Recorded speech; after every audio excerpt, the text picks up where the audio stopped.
இப்போ நம்ம சுவையான மல்லி துவையல் எப்படி செய்கிறது அப்படின்னு பார்க்க போகிறோம். முதல்ல அதுக்கு தேவையான பொருட்கள் மல்லி இலை, பெருங்காயம், உப்பு, மிளகாய், உளுந்து, தேங்காய்.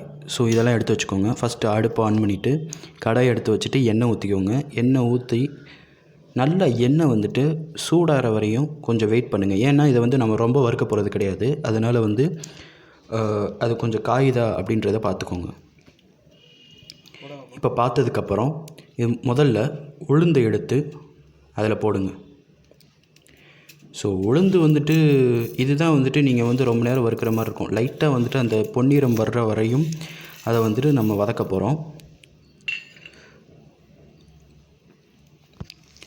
நல்லா வறுத்துக்குங்க. ஸோ அந்த கோல்டன் ப்ரௌன் அந்த கலர் வர்ற வரையும் நல்லா வறுத்துக்குங்க.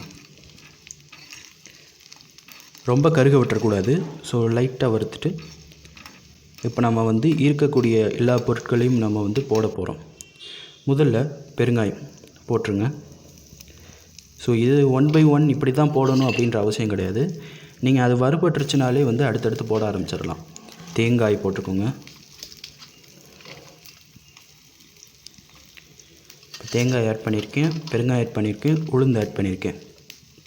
இப்போ நம்ம அடுத்து இதை லைட்டாக மிக்ஸ் பண்ணிக்கோங்க. மிக்ஸ் பண்ணிவிட்டு அடுத்த பொருட்களை போட ஆரம்பிச்சிடுங்க. மல்லி இலையும் மிளகாயும் போட்டிருக்கோம். அப்புறம் உங்களுக்கு தேவையான அளவு மட்டும் உப்பை சேர்க்க போகிறோம். ஸோ அந்த தேவையான அளவு உப்பை மட்டும் சேர்த்துக்குங்க.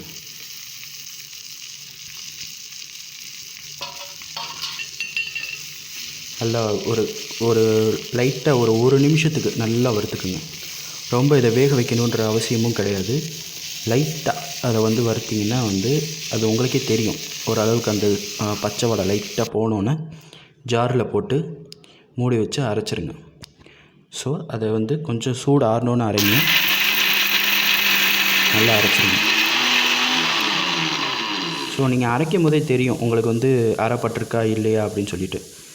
அதுக்கப்புறம் கொஞ்சம் தண்ணி விட்டு கூட அரைச்சிக்கோங்க. இப்போ பாருங்கள், சூப்பரான சுவையான மல்லி துவையல் தயார். இதை நீங்கள் சாம்பார் இந்த மாதிரி ஏதாவது மைல்டான ஃபுட் சாப்பிடும் போது இதை வச்சு சாப்பிட்டிங்கன்னா செம்மையாக இருக்கும்.